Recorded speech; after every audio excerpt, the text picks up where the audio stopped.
आप देख रहे हैं नमस्ते बिहार और आपके साथ मैं हूं विवेक। सबसे पहले बात बड़ी खबर की। न्यूज 18 की खबर का एक बड़ा असर हुआ है। गोपालगंज से एक तस्वीर सामने आई थी। 10 पुड़िया स्मैक लगाकर पिटाई करने वाले दोनों पुलिस जवानों को हटा दिया गया है। बेरहमी से युवक की पिटाई मामले में 2 पुलिसकर्मी सस्पेंड किए गए हैं। इस वक्त की बड़ी खबर और एक्शन लिया गया है। गोपालगंज में खाकी की बेरहमी पर कड़ी कार्रवाई की गई है और बड़ी खबर इस वक्त हम आपको बता रहे हैं। 2 जवान सस्पेंड किए गए हैं। सोमवार को खबर न्यूज 18 ने ही प्रमुखता से दिखाई थी और खबर चलने के बाद दोनों जवानों को सस्पेंड किया गया है। और मुकेश हमारे साथ, हमारे सहयोगी। मुकेश, जो जानकारी मिल पा रही है कि दोनों ही जवानों को सस्पेंड किया गया। हालांकि पहले अधिकारियों की तरफ से कहा जा रहा था कि कार्रवाई होगी और कार्रवाई होकर रहेगी। देखिए बता दूं कि पूरा मामला सोमवार का है और यहाँ पर साधु चौक वार्ड नंबर 3 में पुलिस स्मैक के आरोप में गिरफ्तारी करने के लिए गई थी। तभी पुलिस ने जो है एक युवक की बेरहमी से पिटाई की। इस कदर पिटाई की गई थी, बंदूक के बट से पिटाया गया था, उसको बूट से पिटाया गया था कि उसके युवक का जो है सर फट गया था। और इसी मामले को लेकर जब न्यूज 18 में वायरल वीडियो का खबर चलाया था तो इसी मामले में सदर एसडीपीओ नरेश पासवान ने मामले की जांच करने का आदेश दिया था और एसडीपीओ ने पुष्टि की कि जो दोनों पैंथर मोबाइल के जो जवान हैं उन दोनों जवानों को सस्पेंड कर दिया गया है और साथ में उन्हें पैंथर मोबाइल की टीम से भी हटा दिया गया है। तो न्यूज 18 की खबर का बड़ा असर हुआ है और यहाँ पर जो युवक है जिसकी पिटाई की गई थी इस मामले में 2 पुलिसकर्मियों पर गाज गिरी है। बहुत बहुत शुक्रिया मुकेश हमसे बातचीत के लिए, तमाम जानकारियों के लिए। तो तस्वीरों में आप देख सकते हैं कि गोपालगंज पुलिस के 2 जवान जो कि पैंथर मोबाइल पर सवार रहते हैं और एक युवक की बेरहमी से पिटाई कर रहे हैं और युवक की पिटाई पुलिस वाले कर रहे हैं। हालांकि इस पर एक्शन ले लिया गया है। इधर बड़ी खबर है आरा से, जहां अपराधियों ने लूटपाट के दौरान ट्रक ड्राइवर को गोली मार दी। घायल ट्रक ड्राइवर सीतामढ़ी के बेला गांव का रहने वाला है। घायल ड्राइवर को आरा सदर अस्पताल में प्राथमिक उपचार के बाद पटना रेफर किया गया है। ट्रक ड्राइवर से लूटपाट की यह घटना चांदी थाना क्षेत्र के जलपुरा और अखगांव गांव के बीच की है। ट्रक का ड्राइवर सहार से बालू लाद कर आ रहा था और इसी दौरान अपराधियों ने लूटने की कोशिश की। विरोध करने पर उसे गोली मार दी। फिलहाल पुलिस पूरे मामले की जांच कर रही है और अभी तक किसी की गिरफ्तारी नहीं हो सकी। और बात ठंड और कोहरे के कहर की। इस कड़ाके की ठंड में कई लोग ऐसे हैं जिन्हें खुले आसमान के नीचे रात गुजारनी पड़ रही है। राजधानी पटना में भी बड़ी संख्या में लोग फुटपाथ पर रात गुजारने को मजबूर हैं। और जो तस्वीरें आप देख पा रहे हैं, ये तस्वीरें बताने के लिए काफी हैं कि गरीबों को लेकर सरकार के दावे कितने खोखले हैं। न्यूज 18 संवाददाता साकेत की इस रिपोर्ट को देखिए। पटना में कड़ाके की ठंड पड़ रही है। रात होते ही सड़कों पर कुहासे की चादर फैल जा रही है। आप देखिए मेरे पीछे तस्वीर है, ये पटना का रिहायशी इलाका है। यहाँ देखिए किस तरह से कुहासे की चादर यहाँ पर दिख रही है। लेकिन सबसे अहम चीज है कि यहाँ पर देखिए इस कड़ाके की ठंड में भी जो मजदूर हैं, जो जिनके पास अपना घर नहीं है, वो इस तरह से फुटपाथ पर रहने के लिए मजबूर है। सरकार ये दावा करती है कि कई व्यवस्थाएं इनके लिए हैं जिसमें जाकर ये रह सकते हैं, लेकिन तस्वीर आप देखिए, ये लोग यहाँ पर फुटपाथ पर अपनी जीवन बिता रहे हैं और खास करके जब इस तरह से कड़ाके की ठंड यहाँ पर पड़ रही है। हम एक बार बात कर लेते हैं। आप लोग क्या करते हैं? मिट्टी कोड़ते हैं सर। मजदूरी करते हैं? हाँ। अच्छा, मिट्टी कोड़ते हैं तो कमाते हैं, खाते हैं। आदमी सर कमाते खाते हैं, रोड पर सूतते हैं, जगह नहीं हम लोग के सूतने के है, न ओढ़ना न बिछौना है सर। तो ये जो रैन बसेरा और ये सब जो बना है उसमें काहे नहीं जाते हैं आप लोग? नहीं हम लोग के कोई रहने देते हैं सर, तो जाके कहाँ रहे हैं? क्या बोलते हैं? कह रहे हैं कि नहीं रहने देते हैं कोई, तो कहाँ जा करके हम लोग रहे, उसी से रोड पर सूतते हैं। अच्छा, दिन भर काम करते हैं, रात को यहीं सड़क पे बिताते हैं? बिताते हैं, यहीं सड़क पर बिताते हैं, दिन भर काम करते हैं, सड़क पर सोते हैं, कमाते खाते हैं। तो देखिए ये गरीबी का आलम है और ख़ास तौर से सरकार ये दावा करती है कि इनके लिए वो सोचते हैं, लेकिन तस्वीर आपके सामने है।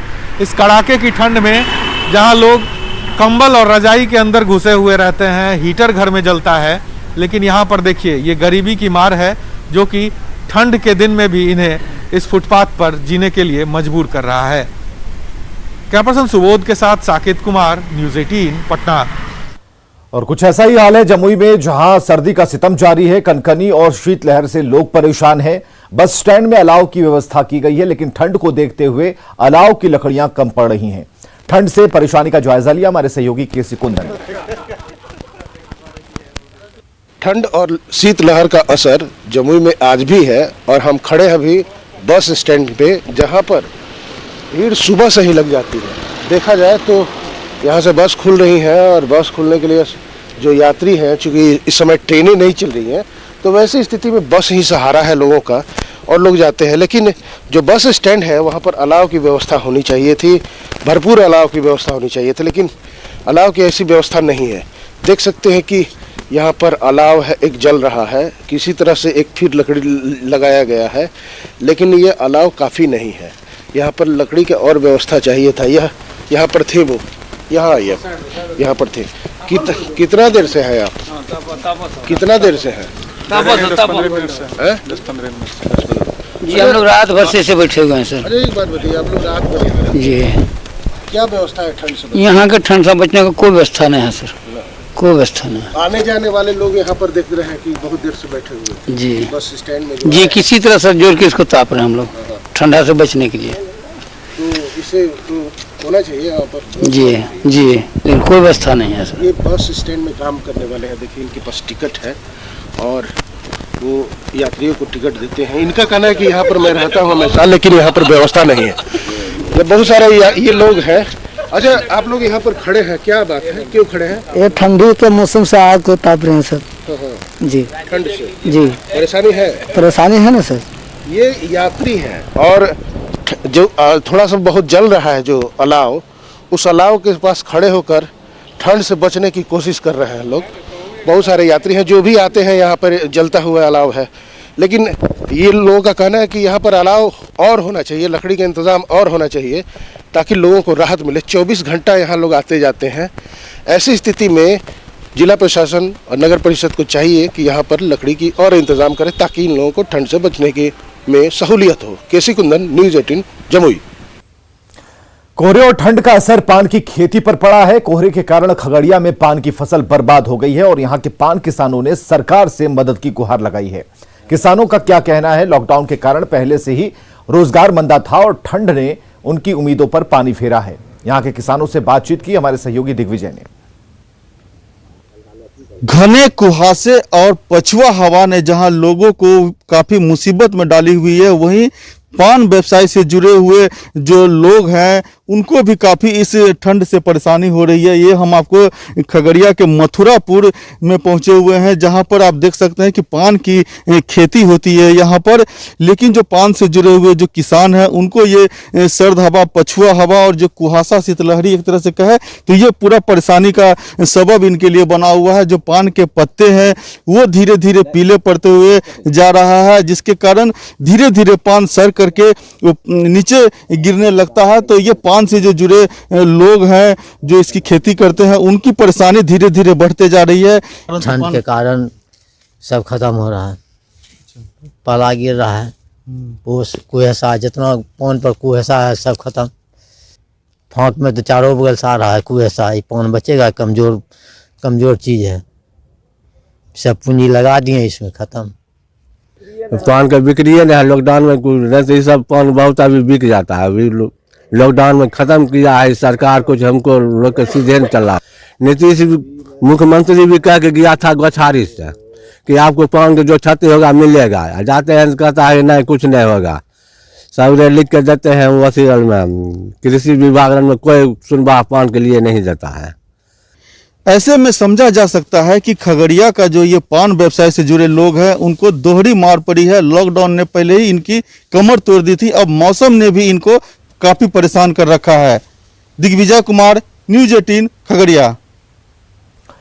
नालंदा जिले के सदर अस्पताल में कोरोना की वैक्सीन रखने को लेकर तैयारियां जोर शोर से चल रही हैं और आपको यह बताएं कि सदर अस्पताल बिहार शरीफ परिसर में करीब 1.5 लाख वैक्सीन रखने की जगह बनाई जा रही है, जहां कोरोना वैक्सीन रखी जाएगी और इस वैक्सीन को पटना से नालंदा लाने के बाद जिला समेत शेखपुरा, जहानाबाद, नवादा को भी यहीं से सप्लाई होगी।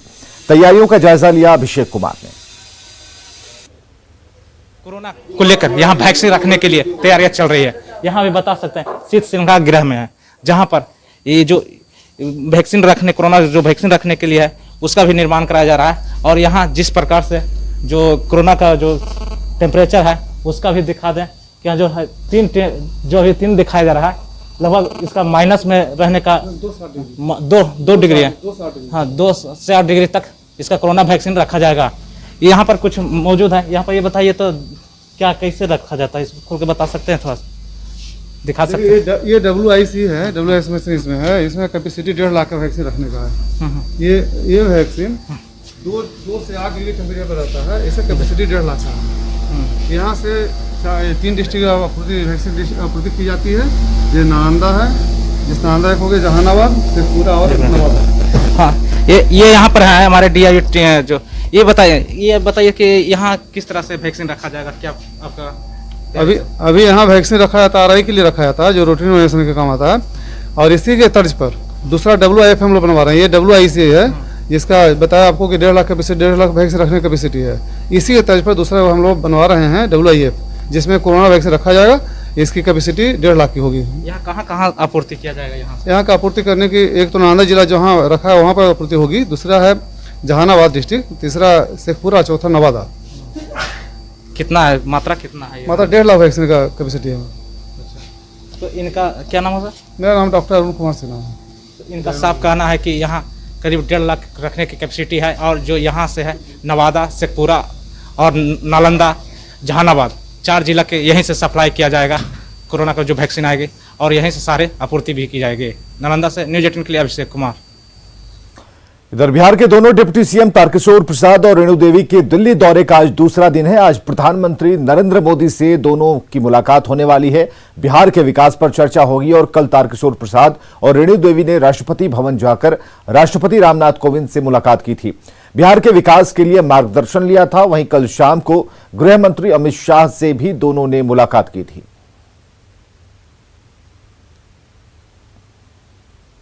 किसानों को नए कानून की जानकारी देने के लिए बीजेपी किसान महापंचायत लगा रही है। पूर्वी चंपारण के केसरिया बाजार में बीजेपी के राष्ट्रीय उपाध्यक्ष राधामोहन सिंह मौजूद रहे। उन्होंने कहा कि नए कानून किसानों के हित में है और इससे किसानों को अपनी फसल कहीं भी बेचने की आजादी हो रही है। इसी को लेकर बिचौलियों में बौखलाहट है और विपक्ष कानून को लेकर भ्रम फैला रहा है। इतनी बड़ी संख्या में किसान मोदी जी के समर्थन में आए और अभी जो नए कृषि कानून बनाए गए हैं, इसके साथ देश का किसान खड़ा है। आपने सर्वे भी देखा है कि बड़ी संख्या में किसान इस बिल का समर्थन करने वाले हैं और एक किसानों की पुरानी मांग थी, किसानों की आमदनी बढ़े, इसके लिए उसके लिए मार्केट ओपन चाहिए। ये मांग किसानों का था, सभी राजनीतिक दलों का था। स्वामीनाथन जी ने भी अपने रिपोर्ट में इसकी चर्चा की थी। इस तमाम रिफॉर्म्स मोदी के आने के बाद शुरू हुए हैं, जिसमें किसान के सशक्तिकरण के लिए सारे किए जा रहे हैं। आरजेडी के प्रदेश अध्यक्ष जगदानंद सिंह पार्टी में अनुशासन की बात करते हैं, लेकिन पार्टी के दूसरे सबसे बड़े नेता तेजस्वी यादव ही अनुशासन को पाठ को पलीता लगा रहे हैं। बुधवार को एक बार फिर कुछ ऐसा ही दिखा। मौका था पूर्व प्रधानमंत्री चौधरी चरण सिंह की जयंती का। आरजेडी के प्रदेश अध्यक्ष जगदानंद सिंह ने पार्टी के बड़े नेताओं को लाइन में लगा रखा था और अनुशासन का पाठ पढ़ा रहे थे। जो नेता कतार में नहीं थे उन्हें कड़े लहजे में लाइन में जाने को कहा। पूर्व मंत्री और विधायक जगदानंद सिंह के आदेश का पालन करते रहे और चौधरी चरण सिंह की फोटो पर माल्यार्पण के लिए अपनी बारी का इंतजार करते रहे। लाइन में सबसे आखिर में खुद जगदानंद सिंह खड़े थे और सब कुछ अनुशासित लग रहा था। और इसी बीच आरजेडी ऑफिस में तेजस्वी यादव की एंट्री होती है। सभी को उम्मीद थी कि तेजस्वी लाइन में जगदानंद सिंह के पीछे खड़े होंगे, लेकिन ऐसा हुआ नहीं। तेजस्वी तेजी से आगे निकले और चौधरी चरण सिंह की फोटो पर माल्यार्पण कर निकल गए। अब सवाल यह है कि क्या ऐसे पार्टी में अनुशासन कायम होगा और क्या पार्टी के बड़े नेताओं पर पार्टी का अनुशासन लागू नहीं होता? इस पर सफाई देते हुए जगदानंद सिंह ने कहा कि तेजस्वी यादव को प्रेस कॉन्फ्रेंस करनी थी, जबकि जेडीयू ने एक बार फिर आरजेडी के अनुशासन पर सवाल खड़ा किया है। यदि हम उदय नारायण चौधरी, श्याम रजक या हमारे जनरल सेक्रेटरी या तनवीर भाई या सिद्दीकी जी, यदि हम लोग नहीं खड़े होंगे लाइन में, तो कल हम जाने वाले हैं। ये नई पीढ़ी ही आने वाली है आगे।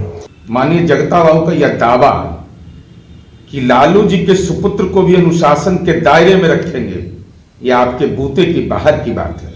साक्षात उदाहरण है कि चौधरी चरण सिंह के सम्मान में आज कार्यक्रम आपने आयोजित किया और उस कार्यक्रम में आपके दल के वरीय नेता माननीय श्याम रजक जी, माननीय उदय नारायण चौधरी, जिनको जनता दल के नेता आदरणीय नीतीश कुमार जी ने पद और सम्मान दिया, उनको तो पंक्ति में खड़ा कर दिया, लेकिन तेजस्वी यादव आए और सीधा माल्यार्पण किया।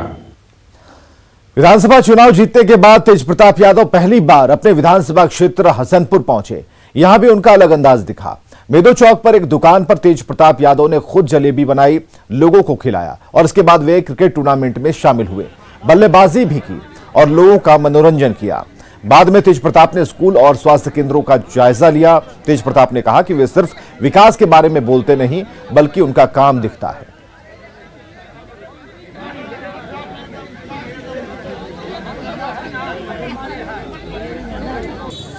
लोग देखेंगे कि हाँ हमने किया, कोई कागजी काम नहीं दिखेगा धरातल पे।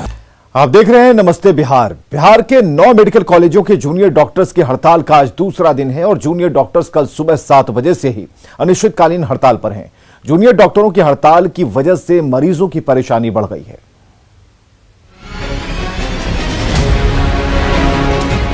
मरीजों की ये भीड़ पटना पीएमसीएच की है। मरीज लाइन में लगे हैं, लेकिन घंटों बाद भी उनका इलाज नहीं हो पा रहा। वजह है बिहार के 9 मेडिकल कॉलेजों के जूनियर डॉक्टरों की हड़ताल। इस वक्त देख सकते हैं सभी जूनियर डॉक्टर कार्य बहिष्कार करने के बाद तमाम जो ओपीडी है, इमरजेंसी है, उसको लगातार ठप कराते हुए नजर आ रहे हैं। अनिश्चितकालीन हड़ताल है। जब तक सरकार कोई ठोस कदम नहीं उठाती है, कोई वार्ता नहीं करती है, कोई लिखित आश्वासन नहीं, उसको जब तक पूरा तैयार करके नहीं देती है कि हाँ बढ़ गया है, तब तक हम लोग का हड़ताल जारी रहेगा। डॉक्टर स्टाइपेंड बढ़ाने की मांग पर अड़े हैं और मरीज परेशान। पीएमसीएच की ओपीडी में सीनियर डॉक्टर ड्यूटी पर तैनात हैं, लेकिन मरीजों की तुलना में डॉक्टर कम पड़ रहे हैं, जिससे मरीज परेशान हैं। देखिए कतार कितनी लंबी है, यानी वक्त बढ़ता जा रहा है और धीरे धीरे कतारें लंबी होती जा रही है। मरीजों को, परिजनों को जानकारी नहीं थी कि आज बिहार के सभी मेडिकल कॉलेज में जूनियर डॉक्टर हड़ताल पर रहेंगे। सभी दूर दूर से यहाँ पहुंचे हैं और इंतजार की बारी है। कब इंतजार खत्म होगा इसकी गारंटी नहीं है। जब कितने देर से खड़ी है यहाँ? 1.5-2 घंटा से। 2 घंटे से खड़ी है जी। लाइन बढ़ रहा है कि नहीं? थोड़ा बहुत बढ़ रहा है। डॉक्टर हड़ताल पर है, जानकारी थी? नहीं सर। नहीं। जूनियर डॉक्टर्स के हड़ताल का असर पटना सिटी के एनएमसीएच में भी देखने को मिल रहा है। यहाँ भी स्वास्थ्य सेवा चरमरा गई है। अस्पताल की इमरजेंसी में भर्ती मरीजों को काफी परेशानियों का सामना करना पड़ रहा है। तो सर दिखाने के लिए तो यहाँ लोग बोल रहे हैं कर्मचारी लोग की ऊर्जा नहीं कटेगा, हड़ताल है। अब किस चीज के लोग हड़ताल किए हुए हैं तो इन्हीं लोग ना बताएंगे sir. Darbhanga medical college hospital में भी मरीजों का हाल पीएमसीएच और डीएमसीएच जैसा ही दिखा। मरीज सुबह से ही इलाज के लिए इंतजार करते दिखे, लेकिन ओपीडी में ताला लगा रहा। आप हमारे पीछे देख सकते हैं ये ओपीडी है और यहाँ पे ताला लटका हुआ है और इसे बाधित करने के बाद से जो है जो दूर दूर से यहाँ मरीज आ रहे हैं उनको काफ़ी कठिनाई का सामना करना पड़ रहा है। उन्हें ये पता नहीं है कि कब ये ओपीडी चालू होगा। मतलब बिहार के सभी मेडिकल कॉलेजों की हालत एक जैसी है। जूनियर डॉक्टर हड़ताल पर और मरीज परेशान। पीएमसीएच में सीनियर डॉक्टरों ने खुद मोर्चा संभालकर मरीजों की परेशानी को एक हद तक कम करने की कोशिश की है, लेकिन हड़ताल लंबा खिंचता है तो स्थिति को संभालने में काफी मुश्किल आ सकती है। न्यूज 18 के लिए पटना से रजनीश कुमार के साथ पटना सिटी से मनोज और दरभंगा से विपिन की रिपोर्ट। 3 तलाक पर सख्त कानून बनने के बाद भी ऐसे मामले सामने आ रहे हैं। भागलपुर की एक महिला को उसके पति मोइन अंसारी ने वीडियो कॉल पर ही 3 तलाक दे दिया। पीड़ित ने डीआईजी से मुलाकात कर कार्रवाई की मांग की है। पीड़ित मजहबी खातून का कहना है कि शादी के बाद से ही उसे प्रताड़ित किया जा रहा था, लेकिन शिकायत करने के बाद पुलिस ने कार्रवाई नहीं की और बाद में उसके पति ने वीडियो कॉल पर ही उसे तलाक दे दिया। डीआईजी ने भागलपुर के एसएसपी को मामले की जल्द जांच करने और पीड़ित को न्याय दिलाने का आदेश दिया है।